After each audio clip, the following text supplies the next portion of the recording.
480페이지입니다. 3번 사후 제한의 법리. 자, 칠판 한번 보죠. 마지막 총정리입니다. 아까 우리 헌재 이원론에 따를 때 여러분 답안 서술의 전개 순서 같은 것들이 있다고 했는데요. 자, 사전 표현의 자유의 제한 법리.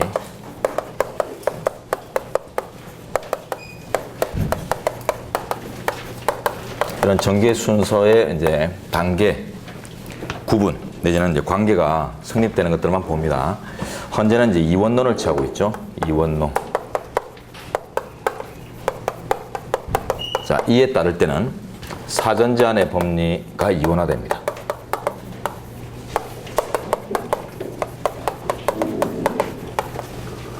사전 제한이 검열에 해당하는 사전 제한과 기타의 사전 제한으로 나뉘고, 검열에 해당하는 사전 제한은 21조 2항에 따라서 절대 금지.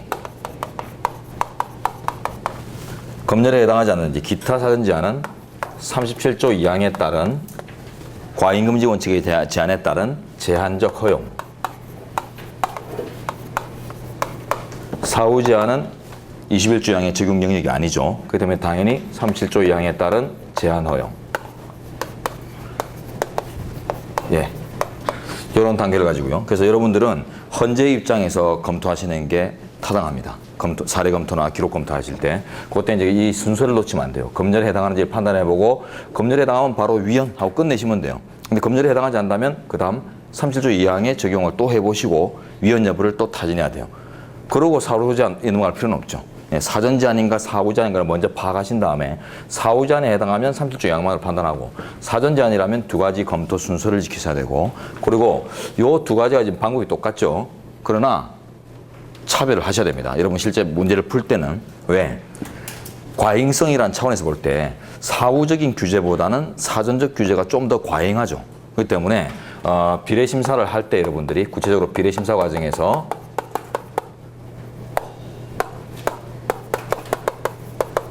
좀 차별해서 적용하실 필요가 있어요. 그래서 사후 제한, 사전 제한으로서 37조 2항 검토할 때는 좀 더 엄격하게.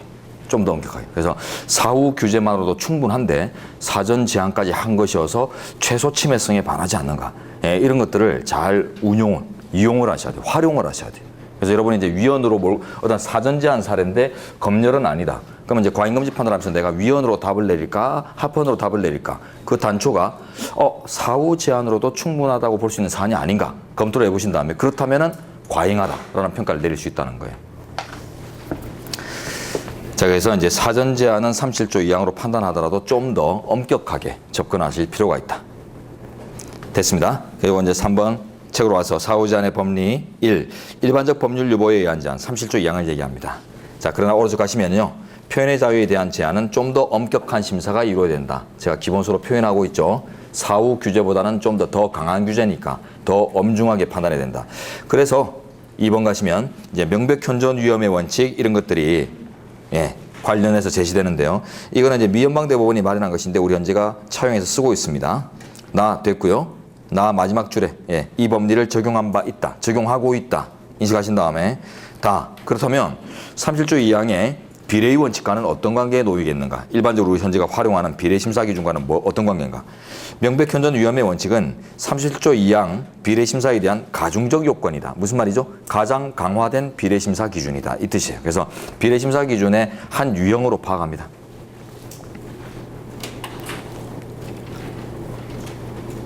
자, 3번. 그래서 이제 여러분들이 실제 사례 검토를 할 때는 이제 과잉금지 판단을 할 때 명백현존 위험의 인과성을 가지고 법익의 균형성을 판단하면 돼요. 공사에게 형량을 하시면 돼요. 명백현존 위험의 이제 원칙이라는 것은 명백하고도 현존하는 위험에 대처하기 위한 규제가 아닌 이상 위헌이다. 이렇게 보는 아주 엄중한 원칙이에요. 자, 그러면 3번 막연함을 무효의 원칙은 명확성 원칙이죠. 네, 됐습니다. 그 밑에 이제 좀 더 강화된다는 거 판례 그 줄로 통해서 확인해 보시고 다음 페이지 가보죠. 허위통신 규제 사건. 미네르바 사건이라고 하죠. 필명 박대성 씨 미네르바 사건. 다음 아고라에 MB 정부의 환율 정책을 비판하면서 허위 사실을 게재를 했죠. 그래가지고 이제 전기통신법 이제 위반 혐의로 기소가 되고 이래가지고 문제가 됐는데 사건 개요. 공익을 해할 목적으로 공연히 허위 통신을 한 자를 처벌하는 전기통신기본법이 명확성에 반하는가? 그 공익을 해할 목적 이런 것들이 이제 좀 불명한 지점이죠. 자, 첫 줄에 보시면 표현의 자유의 제한과 관련한 규제는 더욱더 엄격한 의미의 명확성 원칙이 적용된다. 그러다 보니까 위헌 나오는 거예요. 근데 내려가면 여기서 공익을 해할 목적 할 때 이제 공익은 셋째 줄 공익은 우리 37조 2항 이제 일반 규정이죠. 일반 규정상의 국가안전보장 질서 유지 또 공중도덕 사회윤리 이런 것들과 비교해볼 때 동어반복이라고 할 수 있을 정도로 전혀 구체화가 이루어지지 않고 있다. 따라서 이 법상의 공익이란 개념은 이처럼 매우 추상적인 것이어서 결국 위헌을 모면할 수 없다라고 합니다. 사건 숙지하세요. 공익을 해할 목적 불명확. 그다음에 이제 불온통신의 규제 나오는데요. 공공의 안전질서 또는 미풍장소를 해야 하는 내용의 통신을 금하는 전기통신사업법 조항입니다. 예, 그 불온통신이라는 것은 이제 조문 제목이고요. 그 괄호 안에 들어가는 제목이고 그 안에 이제 불온하다는 내용을 미풍양속이라는 개념으로 정의하고 있어요. 사건기 앞쪽에 나오죠. 미풍양속을 해친다. 그거는 이제 불온하다 이렇게 이제 정의하고 있는데, 자, 요거 추상적입니다. 너무 추상적이어서 위헌. 관련 판례 좀 같이 외워야 되겠어요. 시험 보십시오. 학교보건법상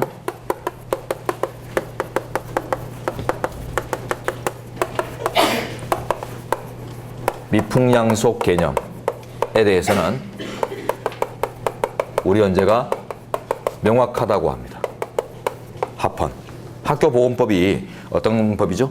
아까 우리 앞에서도 보고 뒤에서도 볼 건데 이제 학교 정화구역 사건에서 나오는 법이에요. 그래서 학교 주변에 유해 시설들을 이제 금지 차단함으로써 학업을 유지하는 그런 법이 학교보건법인데 그때 금지되는 시설이 금지되는 이제 그 정의 규정을 두면서 미풍양속을 해치는 시설 이런 식으로 정의를 하고 있어요. 그래서 이거 똑같은 미풍양속인데요. 명확성 판단은요. 입법 취지를 기준해서 판단하게 돼 있어요. 그것 때문에 이제 입법 취지의 대입을 통해서 명확해지는가, 지지 않는가 이게 이제 갈림길이에요. 일단 정리부터 하고요. 그 다음에 군인 복무규율 사건이 있는데요.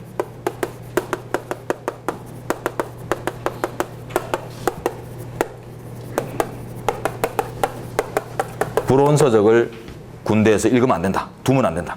이런 이제 규정인데 이때 또 불온이라는 또 용어가 나오죠. 요거 또 명확하다고 했어요. 요 두 개는 이제 명확성 원칙에 반하지 않는 판례인데요.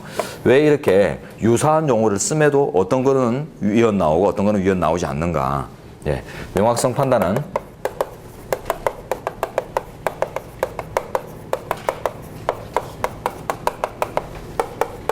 입법 취지가 중심입니다.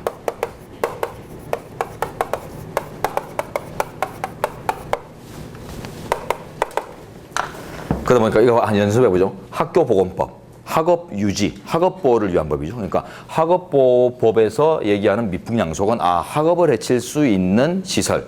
이런 의미로 명확화된다는 거예요. 근데 우리 전기통신사업법에서는 전기통신사업과 관련해서 미풍양속을 해치는 거 이거는 의미 한정이 안 된다고 그래요. 전기통신사업. 각종 뭐 주파수를 이용하고 뭐 이런 뭐 전기회선을 이용하는 각종 사업의 경영과 관련해서 미풍양속에 반한다. 이런 의미를 한정할 수 없다고 합니다. 어쨌든 잘 와닿지 않죠. 잘 와닿지 않는 게 정상입니다. 어쨌든 저런 기준 하나 아시고 사건을 분류해서 외우시는 게 중요한 거예요. 판례 세 가지. 자, 그 다음 4번 지우세요. 안 보셔도 됩니다. 그다음 로마서 6번 인터넷 공간에서의 표현의 자유. 자, 인터넷 매체의 어떤 신규성 이런 입장에서 기존의 어떤 신문이나 방송과 같은 기존 매체와 다른 특성을 가지고 판례만 이해하시면 됩니다. 자, 내려가시면 예시 판례. 인터넷은 방송과 달리 가장 참여적인 시장, 표현 촉진적인 매체이다. 방송은 전파 자원의 희소성, 유한한 자원, 그죠? 이런 나오죠? 전파 자원의 희소성, 방송의 침투성, 정보 수용자 측의 통제 능력의 결여. TV 한번 틀어놓으면 동해물과 백두산 나올 때까지 그냥 하면서 보고 앉아 있죠, 그죠? 예. 그러니까 그리고 또 거기서 주는 정보를 어쩔 수 없이 그냥 그대로 수용해야 되는 이런 이제 수동적인 측면 이걸 들고 있습니다. 자, 그러나 인터넷은 어때요? 넷째 줄에 막 댓글도 실시간으로 달면서 반박을 할 수 있고 자기 주장 펼칠 수 있고 이런 것들이 나오죠. 인터넷은 위와 같은 방송의 특성이 없으며 오히려 진입 장벽이 낮고 표현의 쌍방향성이 보장되며 그 이용에 적극적이고 계획적인 행동이 필요하다는 특성을 띈다. 결국 이런 거는 이해만 하셨으면 돼요. 그럼 이해만 하셨으면 결국 뭐냐면 기존의 매체와 인터넷 매체는 성격이 다르다. 이걸 이제 여러분들이 확정하시고요. 그렇다면 어때요?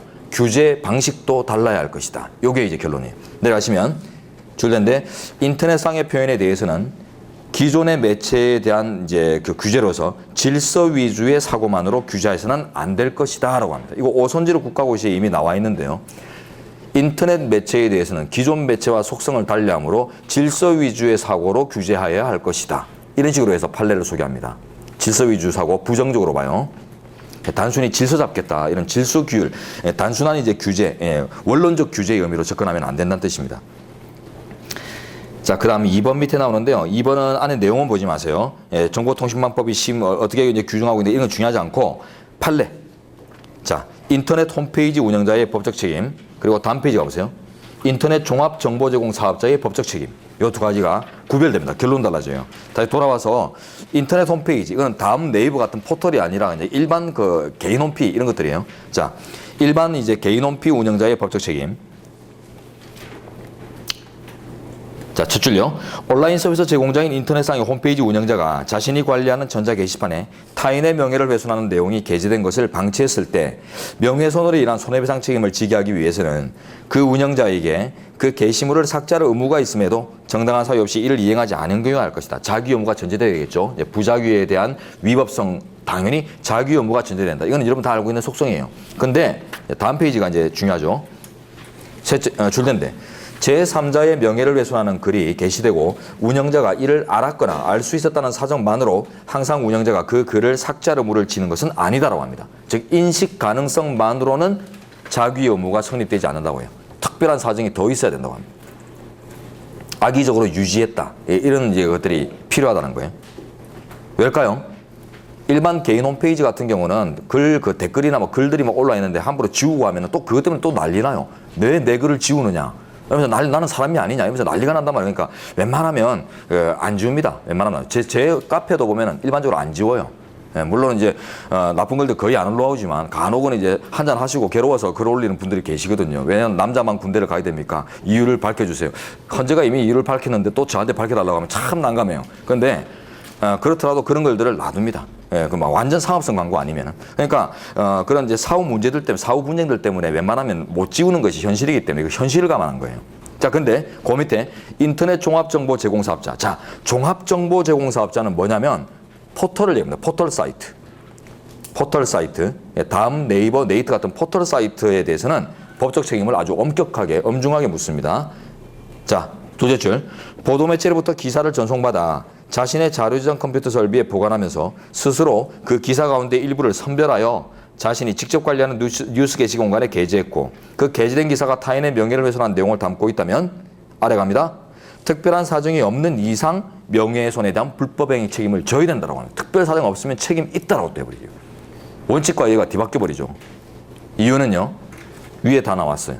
다음 같은데 다음이나 네이버에는 그 기사 같은 것들을 애초에 자기들이 선별 작업해서 올리게 돼 있어요. 그죠? 모든 신문을 무차별적으로 이렇게 올라가도록 한 게 아니라 자기들 입맛에 맞는 기사 위주로 자기들이 관리 통제한다고요. 그래서 업로드 과정에서 이미 관리 통제권이 작용합니다. 써놓으세요.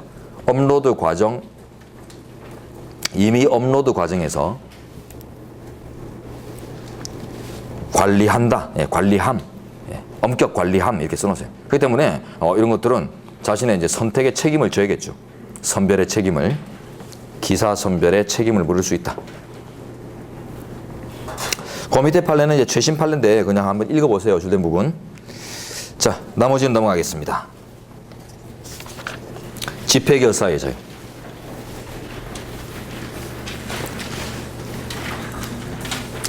집회의 자유에서 이제 집회의 개념과 결사의 자유에서 결사의 개념을 일단 구분하시는 게 제일 중요하고 집시법 10조에서 위헌 나온 부분들 판례 이해하시는 게 가장 중요한 부분입니다. 그러니까 이제 유관 판례들이 이제 개념 파악하는 판례들 보시고 자 집회의 자유의 보도록 하죠. 둘째 줄 여기서 집회란 다수설에 의할 경우 다수인이 공동의 목적을 가지고 평화적으로 일정한 장소에서 일시적으로 회합하는 행위를 말한다. 일시적 회합 이게 개념적 표예요. 일시적 회합. 근데 결사는 계속적 결합입니다. 일시적 회합과 계속적 결합. 요 차이가 있어요. 그래서 집회의 자유나 결사 자유나 다 같이 연합의 자유를 보장하는 거예요. 연합의 자유를 보장하는 것이나 일시적인 회합 자체를 보호하는 것인가, 아니면 계속적이고 공고한 결합체를 보호하는 것인가, 이런 차이가 있고요. 자, 그 다음에 따라서 집회의 개념 요소로는 인적 요건으로 최소한 둘 이상의 회합을 요하고 다수인. 2번 목적적 요건으로 일정한 공동의 목적을 요한다. 좀비들끼리 하고 모인 거 그것까지 헌법으로 보호한다, 이건 아니죠. 그래서 일정한 어떤 목적을 요구합니다. 근데 그게 이제 어느 정도야 하는가는 견해들이 있고요. 자, 다음 3번 행태적 요건으로 평화적이고 비폭력적인 집회만이 보호되고요. 장소적 요건으로 특정의 장소일 것을 요하기는 합니다. 예, 장소성을 요구는 합니다만 반드시 고정적일 필요는 없어요. 왜? 시위도 보호되기 때문에. 예, 시위의 개념이 장소 이동적 집회, 예, 이동하는 집회라고 정의돼요.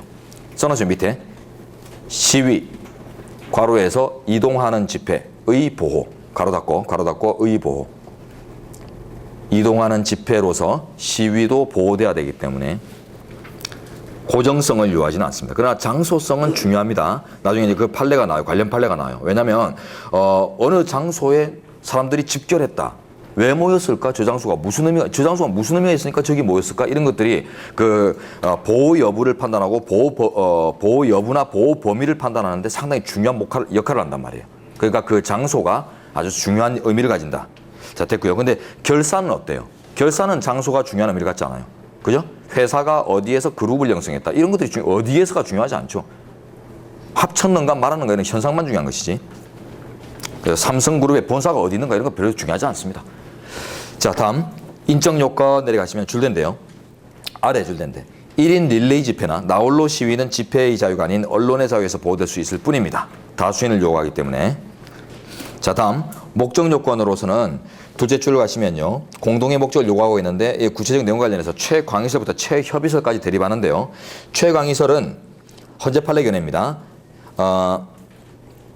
내적 유대만 있으면 충분하다는 견해예요. 그 두 줄 내려가시면 중간에 나오죠. 내적인 유대만 있으면 충분하다. 위에서 넷째 줄, 내적인 유대. 그리고 이번에 이제 광의설은 그 줄 뒤에 보시면 의사표현의 목적 요구합니다. 단순한 내적 유대감만으로는 안 된다. 어떤 의사를 표현하기 위해서 모였어야 한다. 자, 3번 협의설은 좀 더 좁죠. 자, 오른쪽 가서 의사를 공적인 사항에 관한 것으로 한정해야 된다. 자, 공적인 사항. 다른 말로 하면 공적 의사표현, 이 말입니다. 공적 의사표현. 사적 의사표현은 안 된다. 4번 계속 좁아져요. 최협의설은 공적 견해 중에서도 자, 그 줄 뒤에 정치적인 의사표현. 내적 유대, 의사표현, 공적 의사표현, 정치적 의사표현. 이런 식으로 이제 좁아져요. 그래서 이 구도만 파가시고 판례는 맨 밑에 줄된 데 보시면은 내적인 유대 관계로 족하다라고 해서 최광의설의 입장을 취하고 있다. 학계 다수설은요, 광의설입니다. 의사표현 목적. 자, 그래서 이제 단순히 팬클럽 모임 같은 거는 이제 집회로 취급하지 않는, 예, 이렇게 되겠죠. 특정 의사표현을 목적으로 모였다. 뭐 산악회 집회 뭐 이런 것들, 그냥 산에 가기 위해서 모여 있다, 그런 것들은 보호 대상이 안 되겠죠. 우리 현재는 또 내적 유대만 전제되면은 다 보호 대상이 될 수 있다고 합니다.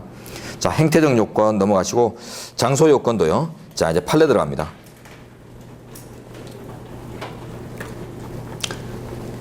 자, 판례에서는요. 자, 밑으로 가세요.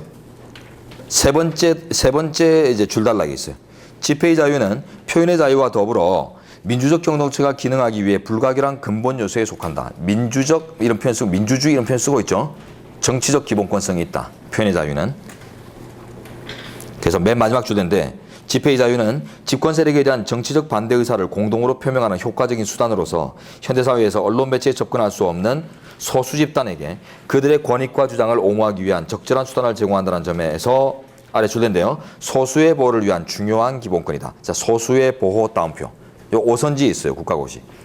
집회의 자유는 근래 소수의 보호를 위한 기능을 하였으나 현대에 이르러서는 그 기능이 퇴색되었다. 이런 오선지가 있어요. 현대에 와서도 중요합니다. 소수 보호라는 것이. 사람들이 모여가지고 으쌰으쌰하고 이런 것들이, 이런 현상이 왜 필요해요? 결국 다수를 점하지 못한 결과 자신들의 의사를 정치권에 반영시키지 못했기 때문에 결국 따로 모여가지고 따로 어떤 의사 전달을 하려고 하는 거 아니겠어요? 그러니까 결국 여전히 소수 보호를 위한 기본권 이런 의미가 아주 여전히 강해요. 퇴색되지 않았습니다. 자, 그다음 그 밑에 판례는 넘어가시고 마지막 판례입니다. 집회 장소의 의미. 장소가 아주 중요하다. 결사와는 다르게. 자, 누구나 어떤 장소에서 자신이 계획한 집회를 할 것인가를 원칙적으로 자유롭게 결정할 수 있는 자유가 집회의 자유의 내용으로 보호된다고 합니다. 장소의 중요성을 얘기하죠. 왜 저기서 모였을까?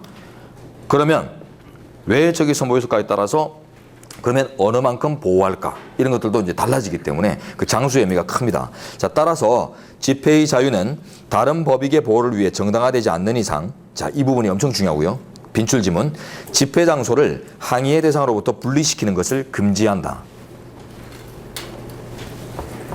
나중에 집시법 보면은 외교기관이나 이제 뭐 국회의사당 근처 등 어떤 그 주요 청사 부근에서 집회를 금지하는 조항이 있거든요. 100m 금지 조항. 자, 그런데 보면은 그런 것들과 관련해서 이제 의미가 있어요. 그래서 그 뭐 미 대사관 근처에서 뭐 일반적으로 뭐 근처에서 이제 시위를 못 한다.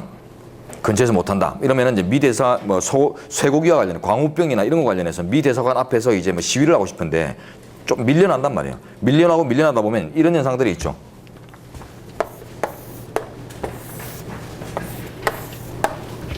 막 그 조문을 연기하지 말고 그냥 한번 보죠.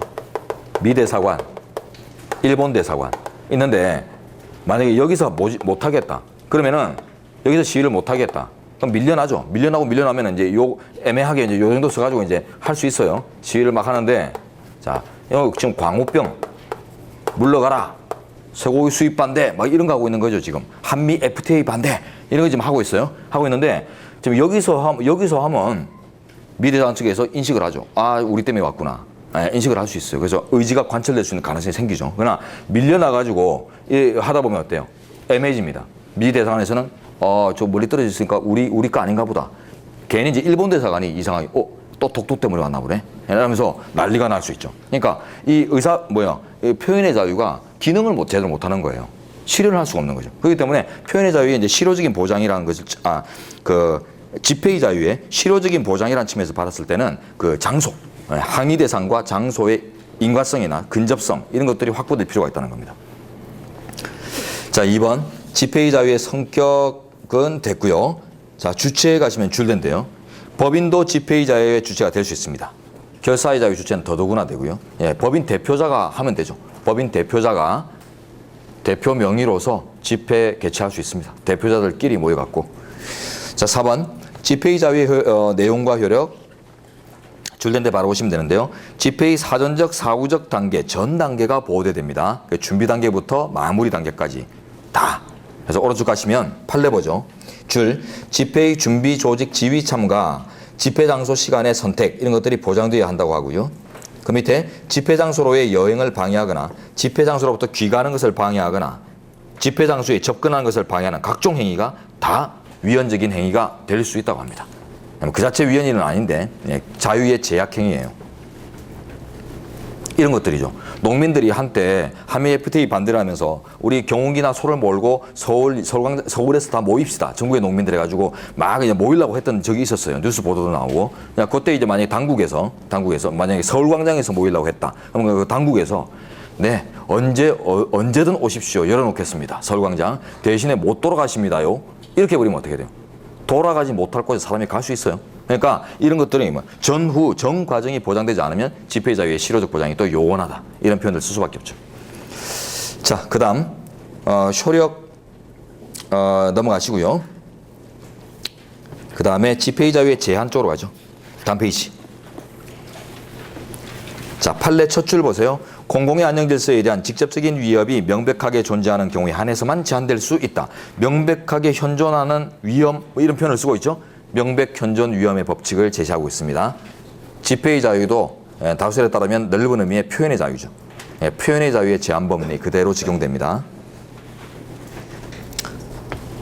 자, 그 밑에 줄도 한번 읽어보시고 2번 허가제의 금지. 이건 21조 2항 사항이고요. 아까 언론출판에서 이제 일반적으로 개념 정립은 되어 있는데 집시법 사건에서 약간 특이한 점이 있으니까 그건 이제 따로 보시면 됩니다.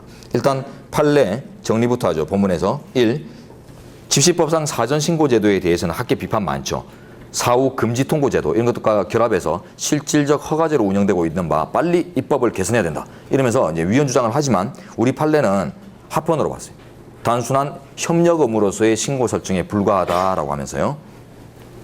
그 다음에 2번 그러나 야간 5개 집회를 원칙적으로 금지한 집시법 10조 부분에 대해서는 21조 2항이 금지하는 허가제에 해당한다거나 혹은 37조 2항의 과잉금지 원칙에 위배된다며 헌법 불합치 결정, 그것도 잠정 적용을 내린 바 있다. 지금 거나 이런 표현을 쓰고 있다는 말은 결국은 법정 의견이 나눠져졌다. 이런 이제 그 뉘앙스인데요.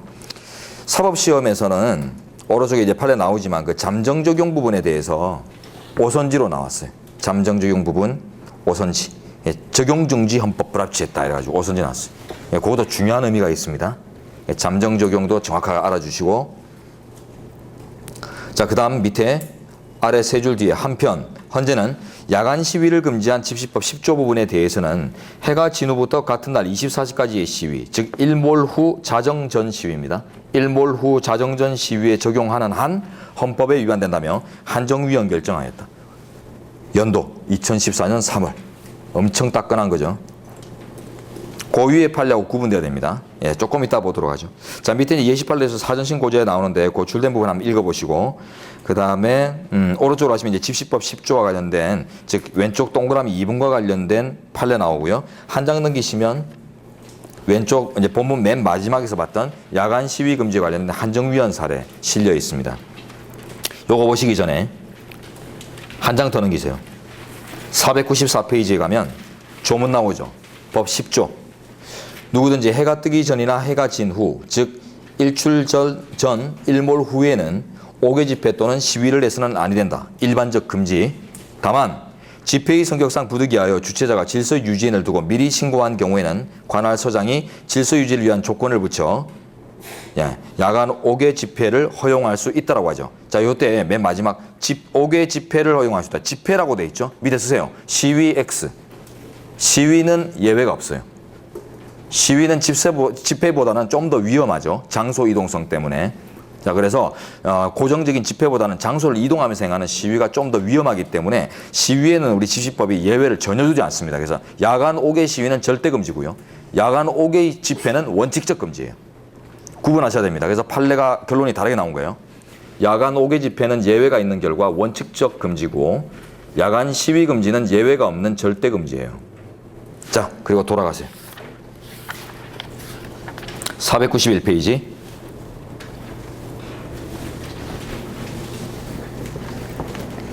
야간 5개 집회의 원칙적 금지. 집회입니다. 집회 부분. 자, 원칙적으로 금지하고 예외적으로 행정청이 허용할 수 있다, 허용할 수 있다라는 이제 규정이 전반적으로 이제 검열에 해당하는 거 판단해야 되는데요. 위에 한번 써볼까요? 제목 위에. 헌재의 이원론에 입각하여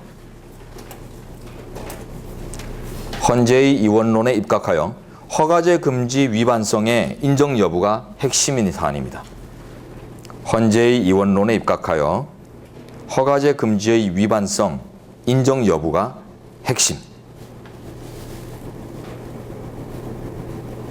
이해하려고 하지 말고 그냥 써놓으세요. 써놓고 나중에 이해하시면 됩니다. 자, 그 다음 내려가시면은 의견이 막 대립하고 있죠. 일단 전체적인 10조의 구도를 보죠. 원칙적으로 야간 5개 집회는 금지됩니다. 그러나 예외적으로 행정청이 재량을 통해서 재량으로 허용할 수 있도록 되어 있어요. 자, 이거는 아까 봤을 때 우리 검열의 언론 출판에서 봤던 검열의 개념에 일단은 형식적 구도가 합치합니다. 행정권에 의한 사전적 통제다. 이런 의미를 갖고 있죠. 자, 근데 차이가 나는 부분이 이제 허가제 금지 위반성 인정 여부가 핵심이라고 했죠. 즉 21조 2항요.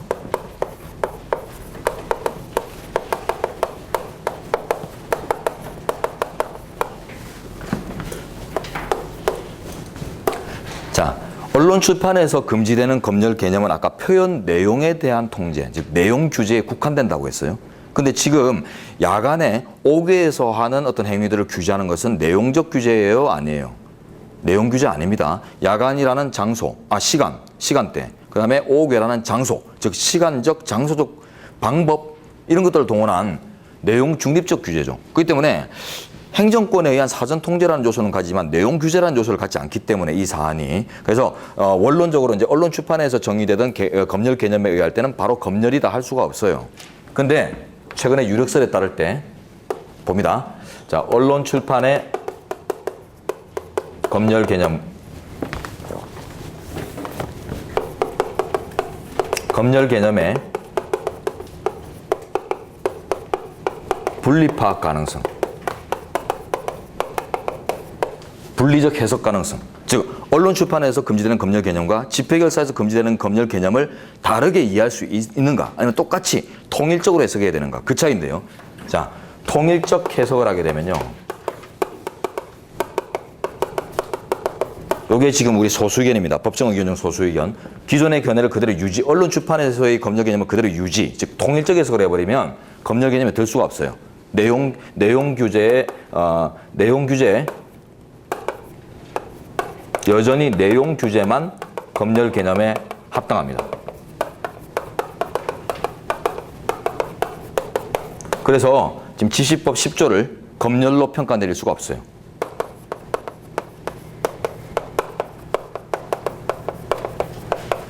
내용 규제가 아니니까. 그러나 언론 출판에서의 검열 개념과 집회결사에서의 검열 개념을 다르게 볼 수 있다. 이제 분리 해석을 하게 되네요. 분리 해석을 하게 되면 이런 결론이 나와요. 언론 출판에서의 금지되는 검열 개념은 내용 규제에 국한되는 것이 맞는데,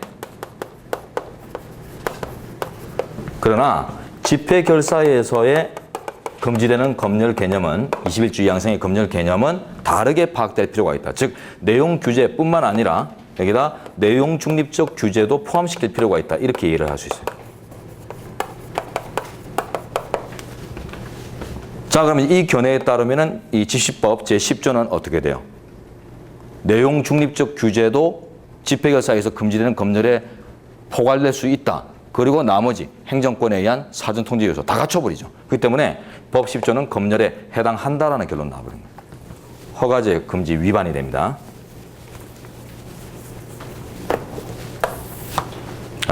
자, 이 분리 해석하는 것이 현재의 유력설입니다. 유력설이고 우리 법정 의견 중에 다수 의견이 학계 유력설을 채택한 거예요. 자, 왜 그러면 분리하려고 하는가? 예, 규제 태양의 차이 때문이에요. 규제 태양의 차이.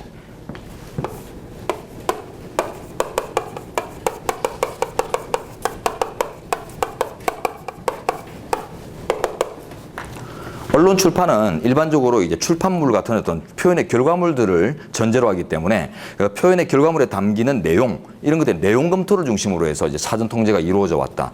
이제 전통적 의미가 있는데요. 집회결사는 어떤 뭐 저작물이나 이런 어떤 출판의 표현의 결과물을 전제로 해서 하는 것들이 아니죠. 행위 형식이. 그냥 모이고 연합하는 거란 말이에요. 뭐 연합하는 것 자체란 말이에요. 그렇기 때문에 여러분 일반적으로 집회나 시위가 규제되는 태양들을 보시면 돼요. 만약 여러분들이 모여가지고 우리 수강생들이 뭐 집회를 하나 개최하려고 하는데 서울광장에서 하고 싶다. 그런데 이제 금지 통보가 떨어진다. 그럼 주로 이렇게 떨어지죠. 우리가 설 무렵에 서울광장이나 서울역 앞에서 집회를 하려고 한다. 신고를 했는데 금지 이유는요. 설에는 왕래가 많으니까 서울역의 통행 보장을 위해서 금지하겠습니다. 이런 식으로 나오죠. 당신들이 어떤 목적으로 어떤 내용으로 집회하려고 하기 때문에 안 되겠다. 이런 거를 하기보다는 주로 그곳은 왕래가 빈번한 곳이라.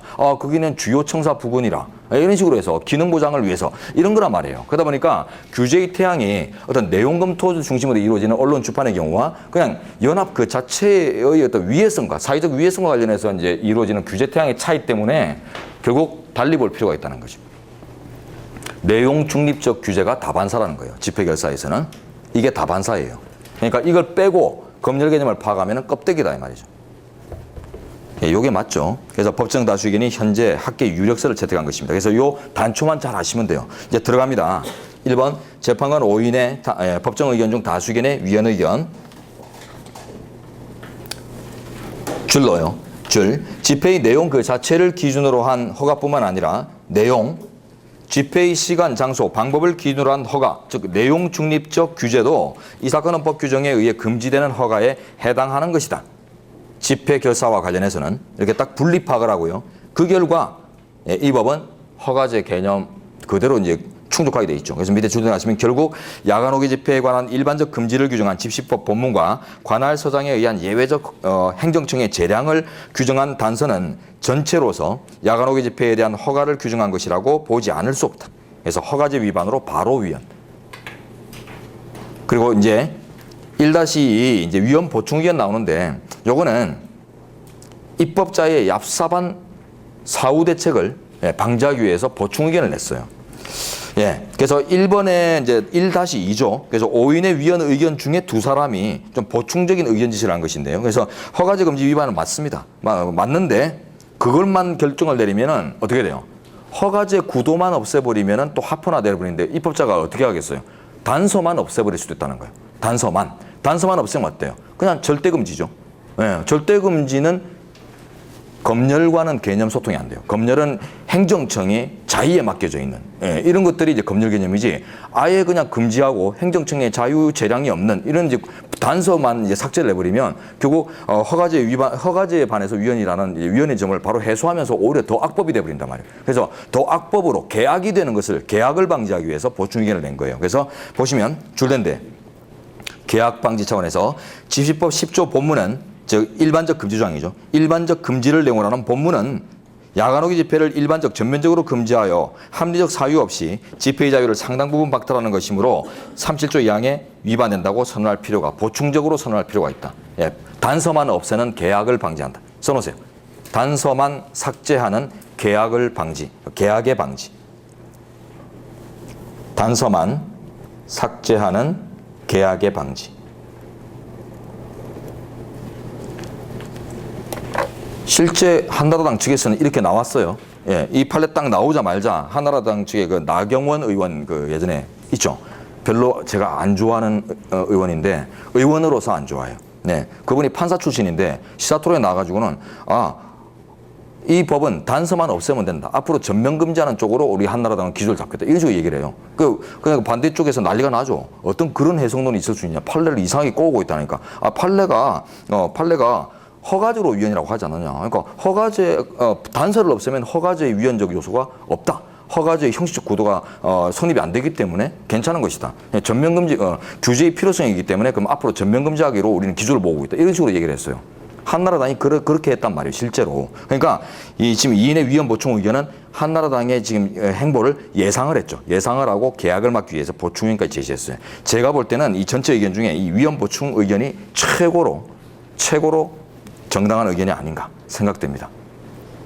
자, 2번. 재판관 2인의 헌법 불합치 의견 내려가시면은 줄된데요. 집시법 제10조는 법률에 의해 오개 집회의 시간적 제한을 규정한 것으로 그 단서 조항의 존재에 관계없이 21조 2항의 사전허가 금지에 위반되지 않는다. 무슨 말이죠? 내용 규제 아니기 때문에 검열 개념에 들지 않는다. 언론 출판의 검열 개념 유지, 즉 통일적 해석론입니다. 그러나 위헌인 지점은 자 보세요. 이제 검열에 해당하지 않는다고 해서 끝나면 안 되죠. 아이고 좀 지워졌네요. 어떻게 해요? 헌재 이원론 틀에 따르면 21조 2항에 절대 금지되는 검열이 아니라고 하더라도 끝나면 안 되고 그다음 뭐예요?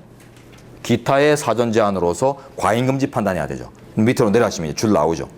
집시법 10조는 최소 침해성의 원칙에 반하고 법익 균형성도 갖추지 못하여 과잉 금지 원칙에 위배되어서 위헌이다라고 합니다. 왜 과잉하죠? 금지되는 시간대의 광범성입니다. 써놓으세요. 금지 시간대의 광범성. 일몰 후, 일출 전. 하루의 절반이에요. 특히 겨울 같으면. 그래서 하루의 절반을 국민이 자유를 잃고 살아야 된다. 너무 광범위하다는 거예요. 금지 시간대의 광범성. 네, 됐습니다.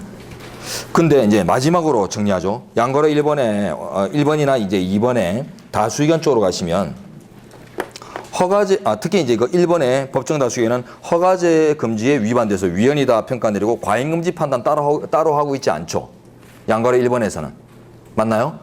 하면 안 됩니다. 헌재의 틀에 따르면. 이거죠. 21조 2항의 절대금지 사유로서 검열에 해당하면 그냥 바로 위헌이고 끝이지 과잉금지 판단을 따로 할 필요가 없어요. 그죠? 별개로 이원화시켜도 않기 때문에 그래서 검열에 해당하는 사전제한과 검열에 해당하지 않는 사전제한을 별개로 판단하기 때문에 검열에 해당한다고 하면은 그냥 끝이에요. 끝이지. 검열에 해당하지 않는 사전제한에 관한 37조 2항의 제한 법리를 따로 검토할 필요가 없는 거예요. 그래서 1번에서는 허가제 위반으로 끝나버려야 되고 양과로 2번에 이제 헌법불합치 의견 허가제가 아니다라고 보면 기타의 사전제한에 이제 허용 법리로서 37조 2항을 따로 검토해야 되는 것이고. 그래서 법정 의견을 채택하든 다수 의견을 채택하든 소수 의견을 채택하든 여러분들이 하여튼 어쨌든 그 검토 체계는 잘 가지고 검토를 하셔야 된다는 거예요. 자, 다음 페이지 가서 재판관 2인의 합헌 의견은 따로 볼 필요 없죠. 그거는 뭐 위원회 지음이 전혀 없다는 것이고. 그다음 이제 야간 시위의 금지. 10조 단서의 적용이 없어서 절대 금지되는 영역이죠.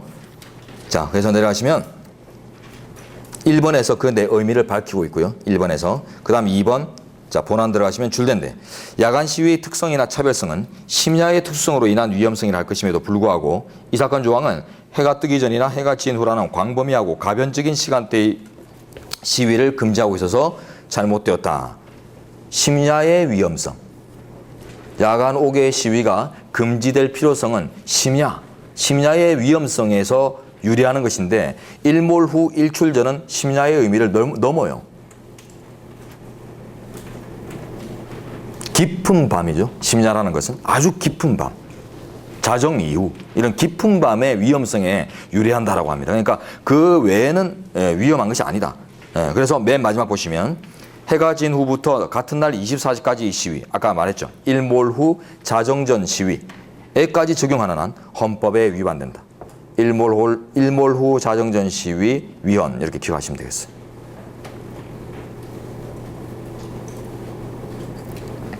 자, 넘어갑니다. 이제 명백헌정위원회 측은 이제 계속 같이 쓰이는 것이고 이제 집시법 규제로 가시면 자, 집회 시위의 절대 금지와 오른쪽에 옥내 집회 시위에 대한 규제와 옥외 집회 시위에 대한 규제 이렇게 이제 단락이 나눠져 있는데 일단 부터 먼저 보죠. 옥내 집회 시위 줄된 대로 갑니다.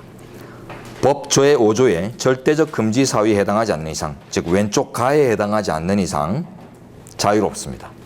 왜냐하면 절대금지 사유 외에 집시법 규제는 전부 5개 규제거든. 5개 집시 규제거든요. 그래서 옥내 집회 시위 규제는 따로 없습니다. 그래서 왼쪽 가에 어떤 집회든 간에 절대적으로 집회 자체가 금지되는 사유가 아닌 이상에는 자유롭다. 자, 그리고 왼쪽 이제 절대금지 집회 봅니다. 외우셔야 되는데요. 줄된데 헌재의 결정에 따라 해산된 정당의 목적 달성을 위한 집회, 강제 해산 정당을 위한 집회 이 말입니다. 강제 해산 정당을 위한 집회, 해산 정당을 위한 집회 이렇게 기억하세요. 두 번째, 공공의 안녕 질서에 직접적인 위협을 끼칠 것이 명백한 집회. 명백현존 위험의 집회입니다. 명백현존 위험의 집회. 명백현존하는 위험의 인과성에 따라서는 규제할 수 있죠. 그래서 그 법칙이 녹아 있는 절대금지고요. 그다음 선전선동. 이들의 선전선동. 특히 3번 관련해서 오선지 국가고시에 많이 있습니다. 그래서 강제해산 정당을 위한 집회나 명백현존 위험의 집회는 절대 금지되나 그 선전선동마저 금지되는 것은 아니하다. 이렇게 해서 오선지 나와요. 선전선동도 금지입니다. 자, 오른쪽 가서 판례. 구집시법상 사회적 불안을 야기할 우려가 있는 집회 시위의 절대금지 조항에 대해서는 한정합헌을 내렸는데요. 한정합헌의 결과에 따라서 법이 개정되어 있고요. 왼쪽에. 그럼 어느 부분인가 한번 따져보죠. 왼쪽에 그 세 가지 사유 중에 어떤 거냐면 동그라미 2번입니다. 명백현존 위험의 집회. 이게 옛날에는 사회적 불안을 야기할 우려가 있는 집회 이렇게 규정되어 있었거든요. 근데 이게 너무 폭이 넓어요. 그래서 우리 헌재가 의미 한정을 하는데 자, 오른쪽 가죠. 아래 줄된데요. 각 그 소정의 행위가 공공의 안녕 질서에 직접적인 위협을 가할 것이 명백한 경우에 적용된다고 할 것이므로 이러한 해석 하에서 헌법에 위반되지 않는다. 어떤 법칙 제시하고 있어요? 명백현존 위험의 원칙을 지금 제시하고 있죠. 그래서 요 그대로 왼쪽에 법이 개정된 거예요. 그리고 이 개정된 법에 대해서 다시 오른쪽 두 번째 판례가 문제됐습니다. 그러나 헌재의 취지를 그대로 잘 살렸기 때문에 당연히 합헌 나올 수밖에 없죠. 자, 그 다음 5개 규제. 줄된 대로 갑니다. 본문에 공중이 자유로이 통행할 수 있는 장소라는 장소적 제한 개념은 지시법상 시위 개념에 필요 불가결한 요소가 아니라는 점 등을 근거로 합헌 판단한 바 있다. 요거 중요한데요. 자, 다음 페이지 예시판에 나옵니다. 예시판으로 가서 보도록 하죠. 사건개요. 5개 집회의 개념에 공중이 자유로이 통행할 수 있는 장소라는 장소적 제한 개념을 추가하지 않은 것이 위헌인가? 라고 이제 문제된 사례인데요. 자, 이게 어떤 문제의 지점인가만 이해하시면 안에 어려울 게 없어요. 근데 이게 무슨 논일까를 잘 모르고 출발하면 안에 막 말들이 막 꼬여가지고 이해가 잘 안 됩니다. 자, 제목 위에 써놓으세요. 만약 두 줄 정도 나눠 쓰세요. 왼쪽이나 오른쪽이나 아무 때나. 자, 만약 이러한 장소적 제한 개념이 존재하는 경우, 만약 이러한 장소적 제한 개념이 존재하는 경우 공중의 자유통행 장소가 아닌 공중의 자유통행 장소가 아닌 대학 구내 시위는 대학 구내에서의 시위는 집시법 규제에서 배제됨이라고 써놓으세요. 그래서 대학생들이 문제 삼은 사건이에요. 사건 개요 다시 보겠습니다. 공중이 자유로이 통행할 수 있는 장소라는 제한 개념을 5개 집회 개념에 법상 5개 집회 개념에 넣어야 된다. 이 말은요. 5개 집회 개념에 들면 집시법 규제 대상이죠. 그러니까 공중이 자유로이 통행할 수 있는 장소에서 하는 집회만이 집시법의 규제 대상이 되어야 한다라는 주장입니다. 근데 대학군에는 어때요? 공중의 자유통행이 보장되는 장소가 아닙니다. 예, 대문을 열어놔서 정문을 열어놔서 그냥 동네 분들이 산책길로 이렇게 쓰기도 하고 하지만 그거는 그냥 양해지. 그죠? 문을 닫으면 열어달라고 막 할 수 있는 곳이 아니에요. 공중의 자유통행 장소가 아닙니다. 그렇기 때문에 이런 만약에 장소적 제한 개념이 존재한다면은 공중의 자유통행 장소가 아닌 곳은 애초에 집시법 규제 대상이 안 되는 거예요. 그래서 대학 구내 시위가 자유롭게 되는 거죠. 그래서 대학생들이 대학 구내 시위의 이제 보장을 위해서 이 조항의 위헌성을 주장했는데 우리 현재는 대학 구내 시위도 어느 정도 규제될 필요가 있다는 전제에서 이런 제한 개념 필요 없다고 판시내렸어요. 그 윗단락에 양괄의 1번에 뭐 시위와 대조하고 있는 하는 부분 1번 나오는데 몰라도 됩니다. 1번 몰라도 되고요. 자, 내려가서 2번도 몰라도 돼요. 예, 결론만 아시면 돼요. 그래서 대학군의 시위도 규제의 필요성이 있다는 거 써놓으세요. 대학군의 시위도 폭력으로 번지고 막 이러면 규제 필요성이 있죠. 대학군의 시위도 규제의 필요성 존재함으로 합헌. 개념 안 둬도 된다. 예전에 그 동의대 사태 같은 거 보세요. 아주 옛날에 동의대 사태. 전경들을 막 구내로까지 막 유인을 해가지고 그 저지선에다가 휘발유 뿌려가지고 태워 죽이고 막 이러잖아요. 그러니까 그런 이제 어떻게 보면 악랄하다고 할 수 있는 그런 대학군의 시들도 있을 수 있고 국가적 규제가 대학군이라고 해서 완전히 배제된다. 자율적이면 된다. 이런 건 보장이 없기 때문에 이런 장소적 제한 개념을 굳이 안 둬도 돼요. 안 둬도 된다고 우리 판례는 생각합니다. 자, 그다음. 시간적 제한 내려가시고 B 내려가시고 자 이제 C 장수적 제한에서 이제 몇 개를 볼 게 있는데 네 요거까지만 보고 마무리하도록 하죠. 자 왼쪽에 이제 조문 먼저 보세요. 줄된데 주요 청사 부근의 집회 금지입니다. 주요 청사 부근 집회 금지. 그래서 100m를 주로 설정하는데 주요 청사 부근 집회 금지. 1호 판례 없는 거는 몰라도 돼요. 국회의사당 각급 법원 요 두 가지 판례 있습니다. 합헌 오른쪽에 나오죠. 그리고 4호로 가시면은 외교기관 나오는데 외교기관은 말이 길죠. 하면서 또 각목에 예외도 두고 있어요. 가나다목에. 이거는 옛날에는 아니랬어요. 옛날에는 똑같이 그냥 외교기관 주변에서는 전면적으로 금지했는데 우리 헌재가 위헌으로 판시해가지고 위헌 취지를 그대로 담으면서 예외를 설정했어요. 자 오른쪽 갑니다. 본문 내용요. 외교기관 인근에서의 5개 집회 시위 금지에 대해서는 줄된데 위헌 결정하였고 그 밑에 각급 법원 인근에서의 금지와 국회의사당 인근에서의 금지에 대해서는 합헌 결정하였다. 예, 위상 차이 때문인데요. 자, 치마 보도록 합니다.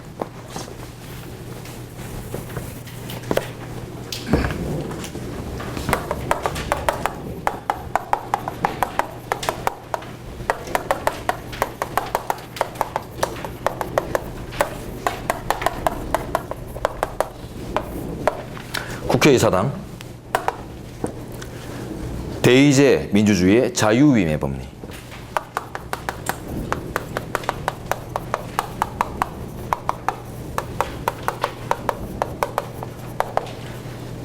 그래서 뽑히고 난 이후에는 누구로부터도 자유롭게 대표 활동을 한다.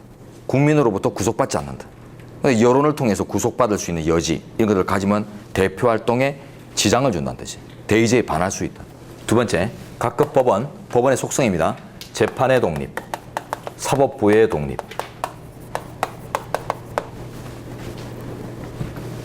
이 독립은 다른 기관이나 혹은 뭐 수뇌부에 의한 독립도 의미하지만은 여론으로부터의 독립도 내용으로 구성되어 있어요. 국민의 여론으로부터의 독립.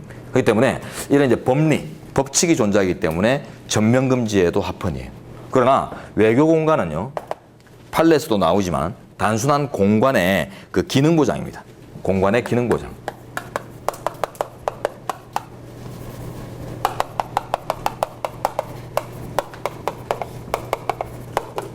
어떤 헌법적 법리에 입각해서 규제되는 것이 아니라 단순히 이제 그 기능 보장을 위해서 운용되는 것이기 때문에 기능 보장 내지는 기능 침해와 상관없는 것들은 예외로서 인정할 수 있어야 된다. 이런 법리가 나와요. 그래서 기능 침해,